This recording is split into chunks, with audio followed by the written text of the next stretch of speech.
अगर आप मध्य प्रदेश के किसान हैं तो मध्य प्रदेश के किसानों के लिए एक नया आदेश आया है समग्र ई-केवाईसी का। अगर आपका पहले से भी ई-केवाईसी करा है तो अब आपको आपकी ज़मीन को समग्र आईडी के साथ लिंक करना होगा। जिस तरह से समग्र आईडी और आधार कार्ड का ई-केवाईसी किया जा रहा था उसी तरीके से अब उस प्रोसेस में थोड़ा सा एक नया अपडेट कर दिया गया है।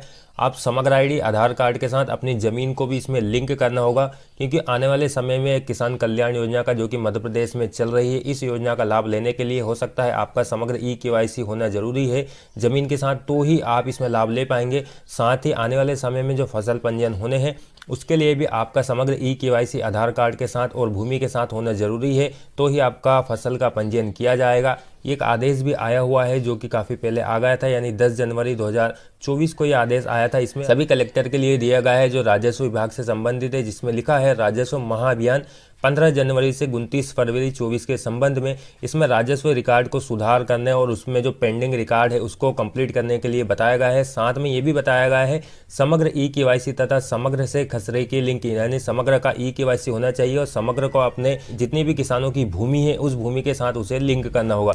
यहाँ पर देख सकते हैं, अगर आप चाहें तो आप स्वयं से कर सकते हैं। इस वीडियो में मैं इसका कंप्लीट प्रोसेस दिखा दूंगा, और आप अगर किसान कहीं MP ऑनलाइन या CSC के थ्रू कराना चाहते हैं तो वहाँ से भी करा सकते हैं, वहाँ पर भी सुविधा अवेलेबल है। सो आज के इस वीडियो में मैं आपको दिखाने वाला हूँ कि आप एक मध्य प्रदेश के किसान हैं और आप समग्र को खसरे से लिंक करना चाहते हैं तो किस तरह से कर सकते हैं। इसका कंप्लीट प्रोसेस इस वीडियो में मैं आपको दिखाने वाला हूँ। तो चलिए आज के वीडियो शुरू करते हैं। समग्र आईडी को खसरे से लिंक करने के लिए आपको समग्र के ऑफिशियल पोर्टल समग्र.gov.in पर आ जाना। इसका डायरेक्ट लिंक वीडियो के डिस्क्रिप्शन में आपको मिल जाएगा, आप वहां से सीधे इस पे आ सकते हैं।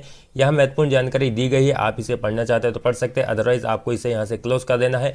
अब आप समग्र ई-केवाईसी करने से पहले मैं आपको कुछ डॉक्यूमेंट बता देता हूं जो आपके लिए पहले से आप इन्हें कंप्लीट करके रख लें।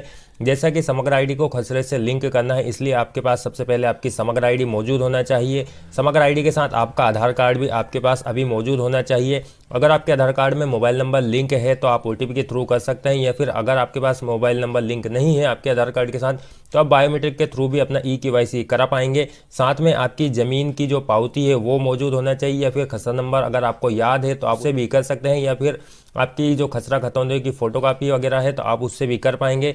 साथ में अगर आपके आधार कार्ड में जन्मतिथि वेरीफाई नहीं है तो आपके पास पैन कार्ड, वोटर कार्ड या फिर पासपोर्ट या जन्म प्रमाण पत्र, किसी एक डॉक्यूमेंट जिसमें आपकी जन्मतिथि सही लिखी हो, जो आधार कार्ड में लिखी हुई, वो आपके पास होना जरूरी है, तब आप इसमें ई-केवाईसी करा पाएंगे। तो ये दस्तावेज है जो आपके पास होना जरूरी है, तो ही आप इसमें केवाईसी कर पाएंगे। अब केवाईसी करने के लिए आप समग्र पोर्टल पर आएंगे, यहाँ पर आपको ई-केवाईसी करने का एक विकल्प दिखाई दे रहा है। आप चाहें तो यहाँ से ई-केवाईसी कर सकते हैं, या फिर आपको यहाँ पर भी एक विकल्प दिखाई दे रहा है ई-केवाईसी करें। आप इस पर क्लिक करके ई-केवाईसी की प्रक्रिया को आगे बढ़ा सकते हैं। यहाँ आएंगे, अब यहाँ पर आपको आपका समग्र आईडी जिन किसान का आप कर रहे हैं, यानी आप स्वयं का जो कर रहे हैं, आपकी जो 9 अंकों की सदस्य आईडी है वो आपको यहाँ पर डाल देना होगा। इसके बाद में ये जो कैप्चा कोड यहाँ पर दिखाई दे रहा है, ये कैप्चा हर बार अलग अलग आता है। ये कैप्चा कोड आपको इस बॉक्स में फिल करना है। कैप्चा समझ में नहीं आता है तो आप रिफ्रेश भी कर सकते हैं। खोजे का बटन दिखाई दे रहा है, इस पर आपको क्लिक करना है। अगर आपका केवाईसी पहले से करा हुआ होता है, यानी आपका समग्र ई-केवाईसी पहले से करा हुआ है, तो आपको इस तरह का एक मैसेज आएगा। लेकिन आपको केवाईसी यानी आपकी ज़मीन उस समय लिंक नहीं की गई थी, अब आपको आपकी ज़मीन भी समग्र आईडी के साथ लिंक करना होगा, तो आपको यहाँ पर हाँ वाला बटन दिखाई दे रहा है, इस पर करना है। यानी आप दोबारा से अपना समग्र ई-केवाईसी करना चाहते हैं, इसके बारे में लिखा हुआ है, तो आपको हाँ पर क्लिक करना है। अगर आप फर्स्ट टाइम इस पर आएंगे तो आपके सामने सिर्फ यही पेज खुलकर आएगा। आप स्क्रॉल करके नीचे आना है। अगर आप पहली बार इसमें आएंगे तो आपको यहाँ पर एक पॉपअप मैसेज आएगा जिसमें लिखा रहेगा कि आपकी समग्र आईडी के साथ मोबाइल नंबर लिंक नहीं है, मोबाइल नंबर लिंक करें। और आपका पहले से अगर मोबाइल नंबर लिंक है तो आपको यहाँ पर दिखाई देगा। अब जो भी मोबाइल नंबर आप लिंक करना चाहते हैं वो यहाँ डालेंगे। अगर ये वाला मोबाइल नंबर आपका बंद हो गया है जो पहले से लिंक था, इसे भी अगर आप अपडेट करना चाहते हैं तो मोबाइल नंबर अपडेट करे पर क्लिक करेंगे और नया मोबाइल नंबर जो भी आप डालना चाहते हैं मोबाइल नंबर यहाँ डालेंगे, और उसके बाद में OTP भेजे पर क्लिक करेंगे। अब आपने जो मोबाइल नंबर भेजा होगा उस पर एक 6 अंकों का OTP सेंड किया जाएगा। उस OTP को आपको यहाँ फिल करना है। सुरक्षित करे पर क्लिक करेंगे, आपके सामने इस तरह का एक इंटरफेस नजर आएगा जो पहले नहीं आ रहा था लेकिन अब ये आ रहा है। इसमें लिखा है समग्र अनुसार व्यक्तिगत जानकारी। समग्र आईडी आपकी आपने जो दी थी वो यहाँ देख लेंगे। आपका जो नाम समग्र आईडी में अभी मौजूद है वो आप यहाँ पर देख सकते हैं। आपका जेंडर देख सकते हैं, आपका जो पता लिखा हुआ पता यहाँ पर आपको दिख जाएगा। अब यहाँ पर लिखा है कि आपके पास मध्य प्रदेश में भूमि है तो आपको हाँ करना है। अगर आप किसान है और आपके पास भूमि है तो आपको हाँ करना है। अगर आप किसान नहीं और भूमि नहीं है तो आप सिंपली नहीं करके इसमें आगे बढ़ेंगे। लेकिन फिलहाल अभी हमारे पास भूमि है तो अभी हम यहाँ पर क्लिक कर देते हैं। इसके बाद में आपकी भूमि सिलेक्ट करने के विकल्प आपके सामने आ जाएगी। आपकी भूमि किस जिले में है, यानी कहाँ पर है, कौन सा जिला आपका लगता है उस ज़िले का नाम आपको यहाँ पर देना होगा। जैसे देवास ज़िले में है तो हम देवास यहाँ सिलेक्ट कर लेते हैं। इसके बाद में किस तहसील में है, जो आपकी तहसील लगती है तहसील यहाँ सेलेक्ट करेंगे। गांव, किस गांव में आपकी भूमि है वो भूमि की जानकारी आप यहाँ देंगे। जिस गांव में भी आपकी भूमि है वो गांव आप यहाँ सेलेक्ट करेंगे। इसके बाद में आपकी जो पावती, आप अपनी पावती में आपका खसरा नंबर देख लेंगे, या फिर आपको खसरा नंबर याद है तो आप यहाँ से बहुत सारे खसरे आ गए हैं। इस गाँव में जितने भी खसरे मौजूद होंगे वो सारे खसरे यहाँ पर आ गए हैं, आपको इन्हें सिलेक्ट कर लेना। इस तरह से यह सिलेक्ट हो जाएगा। इसके बाद में खोजे का एक बटन आपको दिखाई दे रहा, आप इस पर क्लिक करेंगे तो इस खसरे की पूरी जानकारी खुलकर आ जाएगी। इस तरह से देखिए यहाँ पर किसान का नाम आ जाएगा, यहाँ पर पिता पति का नाम दिया होगा तो वो आ जाएगा, किस गांव में जमीन है वो यहाँ पर जानकारी आ जाएगी।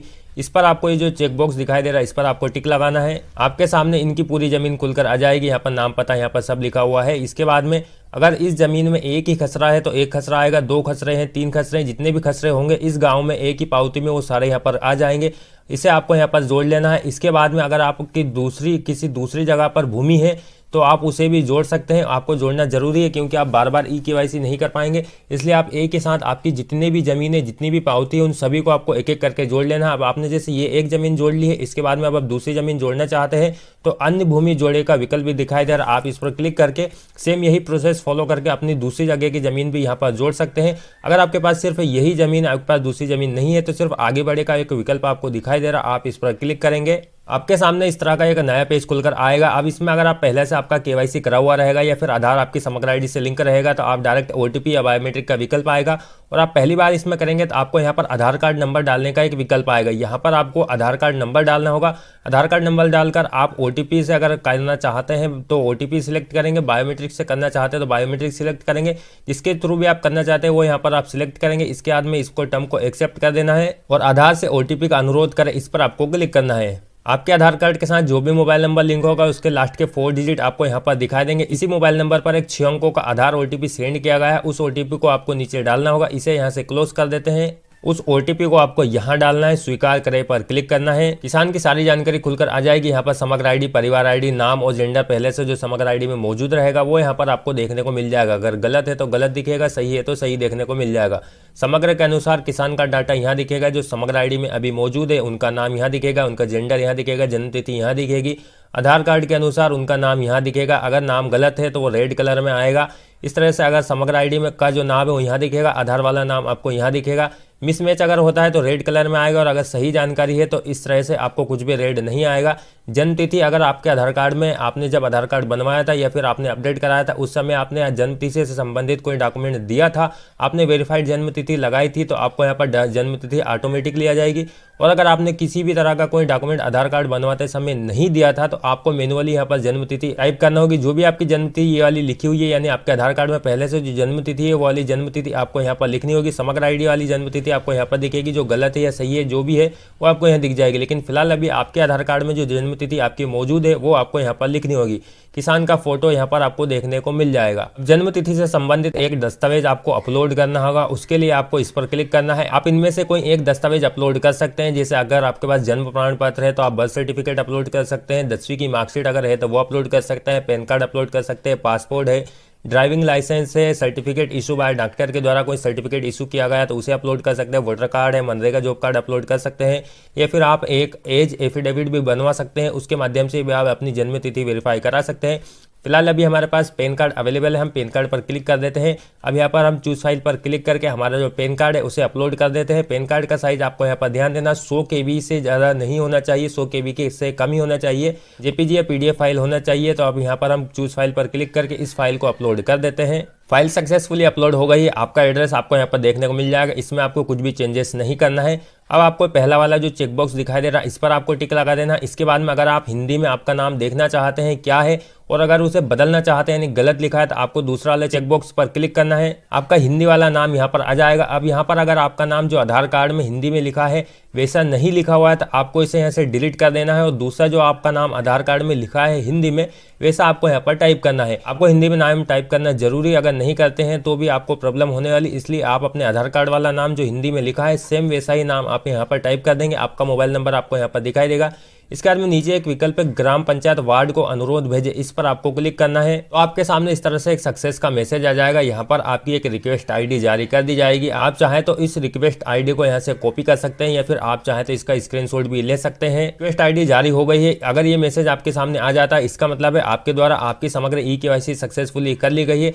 अब आप चाहे तो आपने जो इसका स्क्रीनशॉट या प्रिंट लिया हुआ होगा उसको आपको आपकी जो नगर पंचायत या ग्राम पंचायत है, नगर निगम, जो भी आपका लोकल बॉडी लगता है, वहां पर आपको चले जाना है। वहां जाने के बाद आपकी समग्र आईडी, आधार कार्ड, खसरा नंबर जो आपने लगाया था वो, उसके साथ में आपने जो जन्म तिथि से संबंधित दस्तावेज दिया था, ये 4-5 डॉक्यूमेंट आपको ले जाना है। वहां पर आपकी पंचायत में जाकर आपको बोल देना है कि हमने समग्र ई-केवाईसी किया है, इसे आप अप्रूव कर दें। वो आपके डॉक्यूमेंट चेक करेंगे। अगर जानकारी सही पाई जाती है तो आपका समग्र ई-केवाईसी सक्सेसफुली वेरीफाई कर लिया जाता है। वेरीफाई तुरंत कर दिया जाता है, लेकिन कई बार समय लग जाता है, जिसमें 24 से 48 घंटे का समय लगता है। उसके बाद में अगर आपका नाम वगैरह कुछ गलत है तो 24 से 48 घंटे के बाद आपका नाम और आपका जेंडर, जन्म तिथि ऑटोमेटिकली समग्र पोर्टल में अपडेट होकर आ जाता है। तो एक आसान सी प्रक्रिया थी जिसके माध्यम से किसान स्वयं अपनी समग्र ई-केवाईसी कर सकते हैं। ये करना जरूरी है। अगर नहीं करते हैं तो मैंने आपको जैसे ही बताया है, आने वाले समय में आपको कई सारी समस्याओं का सामना करना पड़ सकता है। जैसे आपके किसान पंजीयन नहीं हो सकते हैं या फिर और जो समस्याएं होती है वो नहीं हो सकती, क्योंकि मध्य प्रदेश में लगभग सभी काम समग्र आईडी के माध्यम से किए जा रहे हैं।